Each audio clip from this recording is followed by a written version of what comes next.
Okay, so a lot of times we want to do more on social media, but we don't realize that we could do more in-house with the people and the skills that we have around us. So today I'm talking to Dr. Frederick and Mikkel, and they're going to tell us about how they have figured out a system that is working for them. So welcome. Thanks for joining us today. Yeah, and thanks for having us. Hi, of Okay, so course. Dr. Frederick, tell us a little bit about your office and why you're using social media. What's its purpose in your office? Yeah, so my office is Frederick Chiropractic, named after me. It's in Raleigh, North Carolina. We're a family-style practice. We see lots of women and kids, lots of pregnancies, lots of young professionals. Those are kind of like our big three, I guess, genres, if you want to call it that. Avatars, I think, is the right appropriate word. But I mean, the as far as why I implement social media, I mean, it kind of stems from, I mean, one of the main objectives or the beauty in a referral for a patient is that you have some kind of authority and or trust before they come into the door. And one of the beautiful things about social media is it allows you to kind of have that same level of influence on a larger scale of people and have some form of authority in the community and some trust and be perceived as an expert before they ever come in to meet you. And having that is a beautiful thing.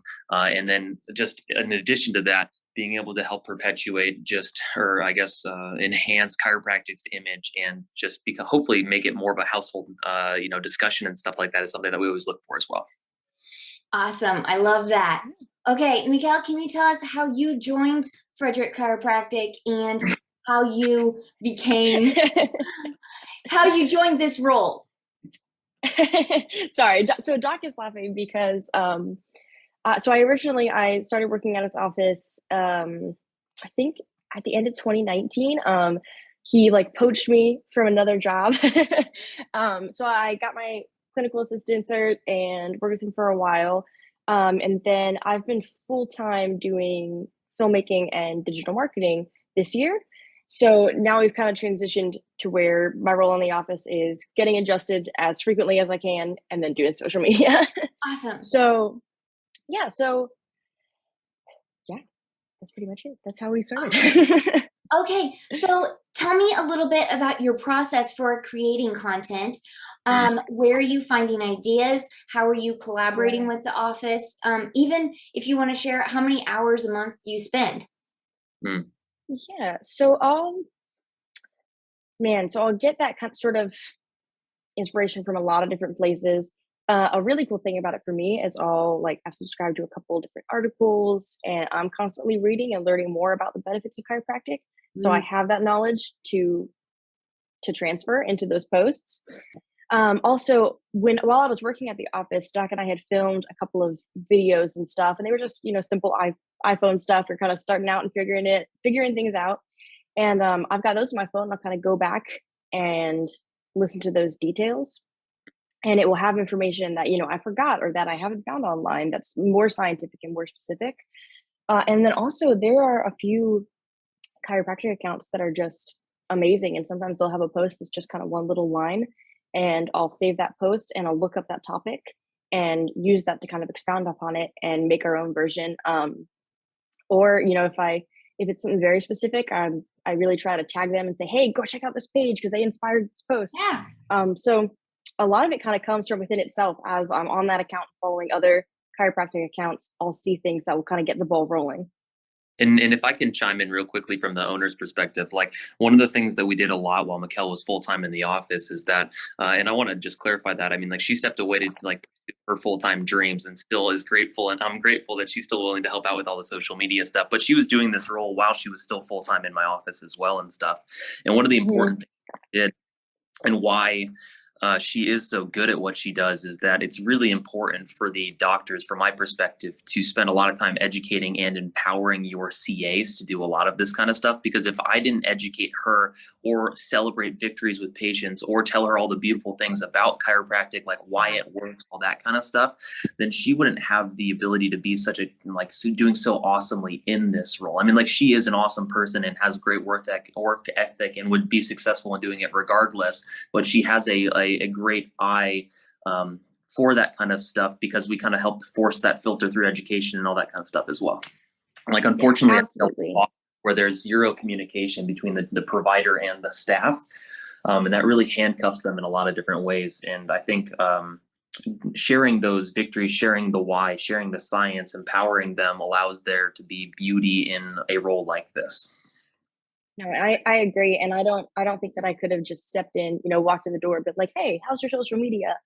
And made it work or happen without having an understanding of chiropractic. And that definitely, that whole foundation was laid during that year while I was in the office. We still have conversations about it, and doc would be like, hey, this patient came in, here's the win. And this helps me because I think, especially with any type of medical office, especially with chiropractic, it's relatively new in comparison. And a lot of people, even if they know about it, don't understand it. Yes. So to educate them about it and to encourage them, because we all know how absolutely life-changing chiropractic is. When you're communicating that on social media, usually with marketing, it's like, hey, you've got this need. Here's how we're going to meet it. Right. With chiropractic, sometimes you have to say, hey, did you know that this is actually a problem? Mm-hmm. And then explain. And so having both sides of that knowledge isn't something that I can get in an article. It's not something other people can find online. It's something they're going to find directly from a chiropractic doctor and from a chiropractic office. And that's the need that we're trying to fill on social media. And I think there's an important thing that you just nailed, which is that there's a lot of things that are that are common that are not normal. You know what I mean? Like, a lot of people have a pain or a anxiety or a condition or just stress on their nervous system that can manifest a lot of different ways. That's common, but that is abnormal, right? And like, having to tell people, like, there's the whole I hate to call it, like, phenomenon of, like, you don't know how good your body is supposed to feel. You know what I mean? And sometimes those adjusted are sometimes a little far enough removed from how, unfortunately, how the general public feels, right? That, like, we take for granted how good your body is supposed to feel. You know what I mean? Yeah. They are not aware of what that is supposed to be. Yes. Mm-hmm. Well, and I love the point that you made about telling the wins and telling the stories. I think that is something that is so key and crucial and sets each doctor's content apart, is that, yes, whatever idea somebody else has, you have your stories and you have your content that is coming from your office. You do really great graphics as well, and I love sharing those with my clients, and all of those are really inspiring for other people as well, like you said, to educate. So Doctor and I were talking a minute, and he was talking about kind of, you put in some color psychology to that as well. If you want to talk about that for a minute. Yeah. So I've kind of narrowed it down at this point where it's a little bit more cohesive. I know, when we first started doing that, I was like, yes, I get to make Instagram posts. And it was just all over the place. And then I was looking at the page and I was like, oh man, this is a mess.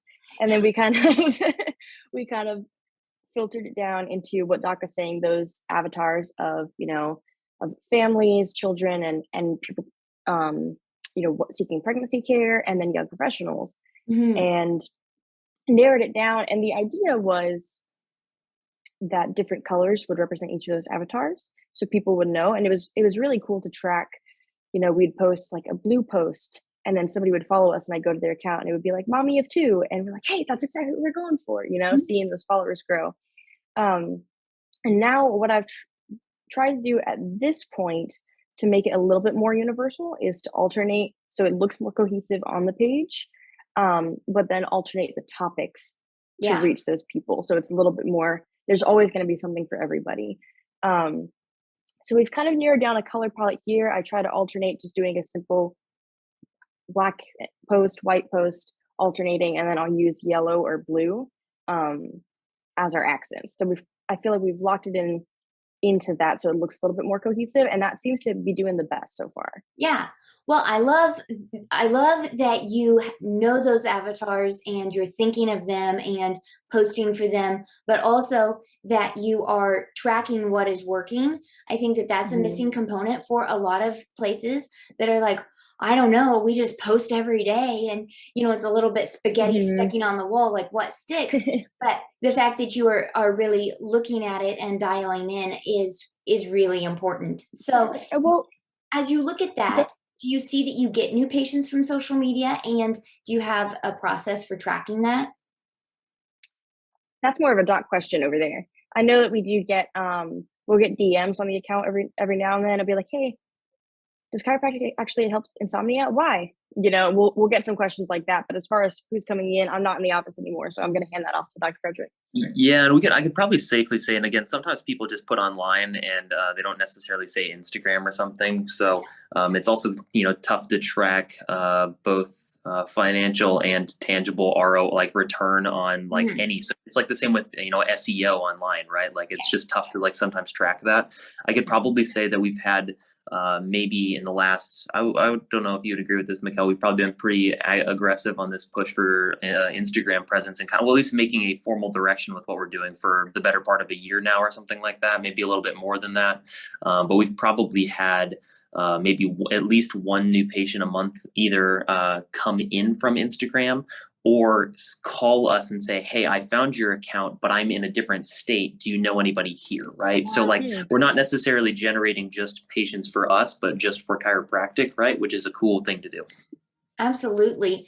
Yeah, those numbers are always interesting to track and see, because like you said, even if we look at who came to your profile and who clicked on your website link, and even if then we narrow all of those things down, sometimes it is the people who maybe their sister said, yeah, this is my chiropractor, and then she went and looked at your page and was like, oh yeah, this is cool, this is exactly what I'm looking for. But do they see babies or something like that? It does become kind of your yellow pages and your calling card to I have like all that. of that online and share who you are, because yeah, so like you said before, to kind of get that brand awareness, but also that dialing into who you are and who your ideal people are, that then they already trust your authority on that, because they're like, oh yeah, that's my kind of office. So that's Yeah. fantastic. Yeah. Well, And one thing that go ahead. oh, I was just going to say, I mean, like the thing that is that one of the nice things about having a consistent message and knowing what your audience is that you're looking for and stuff like that is it naturally attracts people to your office that are correct for your office. You know what I mean? Because not every person is going to have not every office is best for everyone, and not, and that goes both directions, right? So like by having a consistent message and being clear on what that is, you're attracting the right people to your practice. Yeah. So I was literally going to say that, but then I had another part that Doc is going to say about himself. One of the things that I've loved about Dr. Frederick and his office, and one of the first things I noticed when I started working there, is their mission is for as many people as possible to receive chiropractic care. Mm, So if someone comes in and they're not a fit for our office, I have seen docs several times say, hey, go to these guys, they're going to take great care of you, let me send your x-rays, let me get that process started for you. Or we've also had people come in and say, oh hey, we're just here for a little while, but we're moving back to this state and we don't know what to do. He says, I know somebody, yeah. keep going, I'll send your care plan information. And so like you said, it is difficult to track with social media, but I feel like regardless, if we're growing, if we're getting followers, whether they're out of state, whether they're local, whether it takes them a couple months to come in, we're educating. And to me, that's the mission. That's the mission of a social media page for a chiropractic office in a lot of ways. I love that. Absolutely. I agree 100%. So, um, what would be some of your tips or tools that you use for a CA who's like, oh man, like I know Instagram, I know how to post, but what are some tips or some tools that you really appreciate? So Mikkel's going to crush all of this stuff. The one thing for a doctor that I'd like to chime in with is that a notepad next to my computer. So if people keep asking me a recurrent question or something that I think is a great thing to do, I will tell them like, hey, check. Well, that's an awesome question. I might answer their question and say like, but I'll go a little bit more in depth, or I'll text Mikkel something like, hey, look into this topic or something like that, and tell them and redirect them Yeah. from what my conversations are towards the social media pages. That's I fantastic. love that. Absolutely. And then, I mean, so same, I mean, when we were starting out, we just went with Canva. I think it's kind of standard. And I think it's $12.99 a month for Yeah. Canva Pro. Completely worth it. Just Mhm. speaking to doctors, if you want to get it started, just start there, because the Yeah. majority of things you're going to need are going to be on there. And it's a really small investment for a really great product. So a lot of ways I'll use that. It's really nice because you can do brand kits when you have Canva Pro. You can upload different logos and have them. If your logo has distinct colors, you can also pull colors and make a color palette. One of the first things you should do, and it's something I did not do, when you get Canva and you start working on social media, is make a color palette. Try to stick to it as much as you can. If you need to modify it, great, you're learning. But just to speak to that a little bit, a silly mistake that I made is I picked these colors and I was like, man, these look great together. And then I realized that if I had one of the colors as text or one of the colors as the background, you couldn't swap out the colors of texts. Only certain ones kind of meshed. So try to make it as fluid as possible so you can interchange those colors, including text. Does that make sense? Do I need to? Yeah. Yeah. Well, like you've said a couple of times, like it just evolves a little bit. And that is a fantastic fluid thing to just follow along with it. But like you said, you just started doing something and getting it going so that then you can see, oh man, this isn't working how I thought it would, or this doesn't look how I thought, and you just keep growing and evolving with it. So yeah. And I think that once you just kind of take the leap and start doing it, you're going to see big changes faster than you think. So I would also say, yeah, so definitely locking your color palette. If you're kind of cautious, Canva has tons of templates. So you can go in and just click a template and then kind of adjust it to your message and what you're trying to say. Another big thing that I'll do is I'll just copy the page and make a bunch of changes, and I'll have 3 or 4 different versions of a design, and then I'll kind of do process of elimination. Don't be afraid to do that, because you'll shoot yourself in the foot if you're like, well, no, this is pretty good, let me keep making changes. So just experiment, and it will get easier as it goes on. Another huge asset is Later, just later.com. You can schedule posts on there, and you can also save captions. So I use that to put in a bunch of hashtags that are relevant. I don't have to type them or look them up every time. I can just click a button and it's on there. My favorite part about it is that you can preview your whole Instagram page. So you can see, oh, well, I've got this color on top of the same color and it doesn't look good. And you can just go in and rearrange them. So definitely Later, Canva. If you want to use the just the Facebook Business Suite, it's also great. You're not able to preview content as well, but you can customize captions a little bit more between platforms. So those are probably the top 3 that I would just consider essentials and figure out what works with you going from there. Awesome. I love those as well. All righty. Okay, last question here. What do you both think holds chiropractors back from using social media for their office? Do you want to go first, or? I mean, I was gonna think for a second. Okay. Well, I know You're from the my VC. perspective. Yeah, sorry, I just had a phone call come in. So, yeah, I mean, I think there's a weird, how do I want to say this? There is a unfortunate truth. The elephant in the room is that despite like equal levels of education and stuff like that, there's an undeniable fact that there is some cultural like lack of authority when it comes to chiropractors versus other medical professions and stuff like that. So one thing that I think is an interesting handicap when it comes to chiropractors versus other disciplines is that, like, you'll see celebrated in social media like random dance trends or something like that like a DO does or a dentist does or something like that, right? Where we as chiropractors feel like we have to almost safeguard the seriousness of our offices and stuff like that, because we can't show our more human natures, because we already have to fight that uphill battle to begin with. You know what I mean?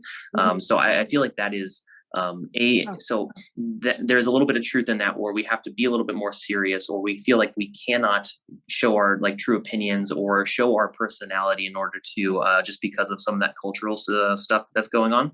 Now, the other thing is that people do want to get to know their providers and stuff. Nowadays, there's a general. I mean, we've never been exposed to more information and stuff like that, right? Right. So, like people that know that who they're going to see before they go in to see them, that is part of the screening process. Now, when you're looking for a provider and stuff, I mean, like everybody is guilty. Like in Raleigh, Duke is a huge medical system here, right? So, like one of the things that I'll do is if I'm looking to refer a patient to somebody.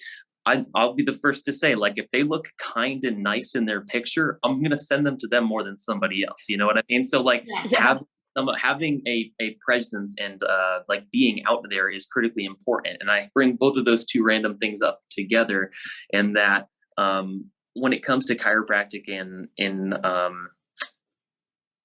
social media, sorry, I just my mind turned off there for a second. When it comes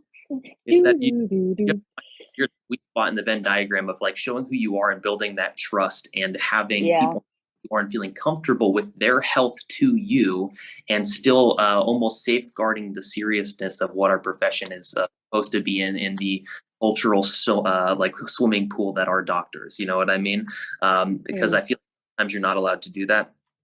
The other thing that is a little interesting in our profession versus other professions is that the sensationalization of like the noise from being adjusted or the vision of being adjusted or something like that. I think that it's important to protect making it appear gimmicky and stuff like that, or like sometimes we all know, the three of us know that like chiropractic is not a one and done type of solution. I mean, where you go to your medical doctor and annually, and I disagree with that anyways. I mean, like you see your medical doctor, but like it's not like 364 days of the year you're awesome and you just got to get the one checkup. You know what I mean? Like, anyways, that's not the point of this conversation, but what happens, chiropractic is just like going to the gym or eating healthy, and that you only benefit from it while you're doing it. You know what I mean? If you stop going to the gym, nobody's going to be mad when they get less healthy. You know what I mean? Just that's part of the journey, right?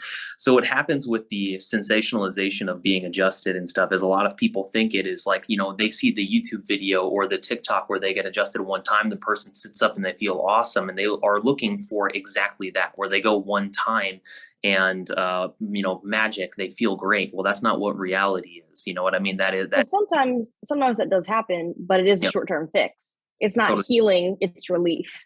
100%. Yeah. So like there's a weird confluence of common issues when it comes to the nature of how chiropractic actually influences health, the cultural perception of it all, on top of people do genuinely want to get to know who they're going to see, and navigating that thin line. There is absolutely it's a gray area. There's no magic formula for all of that, but kind of at least acknowledging all of those and I don't know, and then keeping them in your head while you're doing whatever you want to with the social media posts and stuff, I think is important. But I think that is a hurdle when it comes to chiropractors doing social media.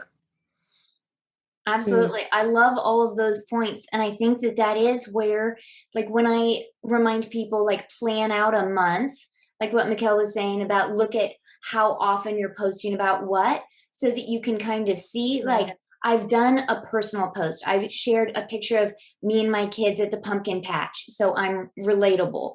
I have educated with these super serious posts talking about the vagus nerve and how it affects everything. And, you know, you can kind of go through I shared an inspiring quote, so that was immediate value for people. And now I'm going to show a picture of an adjustment. And now I'm going to show a video of an adjustment so that people can see, oh, what is it like in my office? I think it is, like you said, there's no perfect solution, but knowing that how often you're posting what and planning it out so that you can see. If I, like, even for me, if I just post pumpkin patch pictures, chiropractors are not going to be served by that. But I should probably show something where it shows a little bit of who I am. So well, I love that.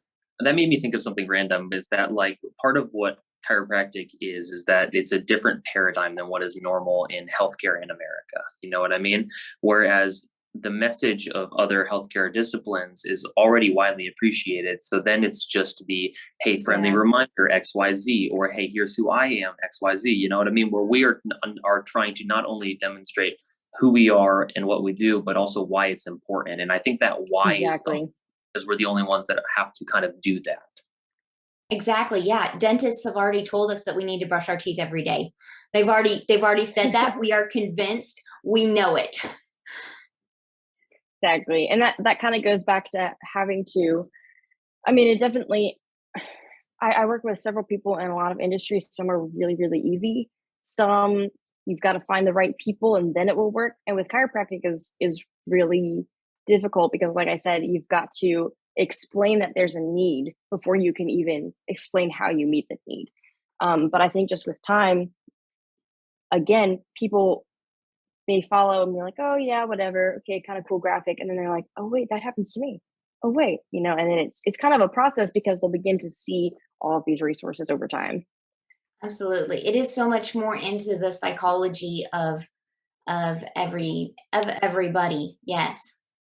If I can actually speak to that last question, I know we're Yes. running out of time, No, but go I'll for it. be really brief. I think for something that would hold chiropractors back from starting on social media, and this is something, I mean, is a huge blessing that Doc and I were really able to collaborate and we didn't deal with this, but I have talked to other CAs, especially while at conferences and stuff, who are trying to get that ball rolling. And it seemed pretty often that the catch would be the doctor feeling the need to almost regulate. They're like, well, what if there's kind of misinformation? What if they don't quite understand something? And my response to that is, I mean, be as involved as you want to be. Two, or two, B, we'll go back to that one. Nothing in social media is set in stone. So if there's something that, maybe 90% of it is right and then 10% of it isn't specific enough or is a little bit misunderstood, that's an opportunity to educate your CAs. And then you can go and edit that post or post another thing kind of explaining that. But I think I learned most of what I know about chiropractic from being in the office and having that open communication with, Rachel's amazing CA. She'd been there longer than I was. She was phenomenal. And then Doc just saying, hey, here's a win and here's why it's happened. So I think instead of viewing it as, okay, well, this is another thing that I'm going to have to make sure all the information is, and I'm going to have to feed all of the resources into, it's kind of, it's the opportunity to lay that foundation. I mean, I would arguably say I've learned more from just researching and talking to Doc and being in the office. And that's given me opportunities where sometimes come to shy patients will be like, hey, Doc said this, but I'm not really sure why. And because I was doing social media, I was able to say, oh, actually, that's because this and this and this, and give explanations. So view it as an opportunity to educate your team and become an even stronger office, not as a responsibility to regulate your social media, if that makes sense. Yeah. And if I can say this, and I feel like I would be remiss if I did not give a piece of advice to doctors that, like, if you're asking if your team wants to be involved in this, to celebrate that. Don't micromanage it. Empower them to make that decision and do that themselves.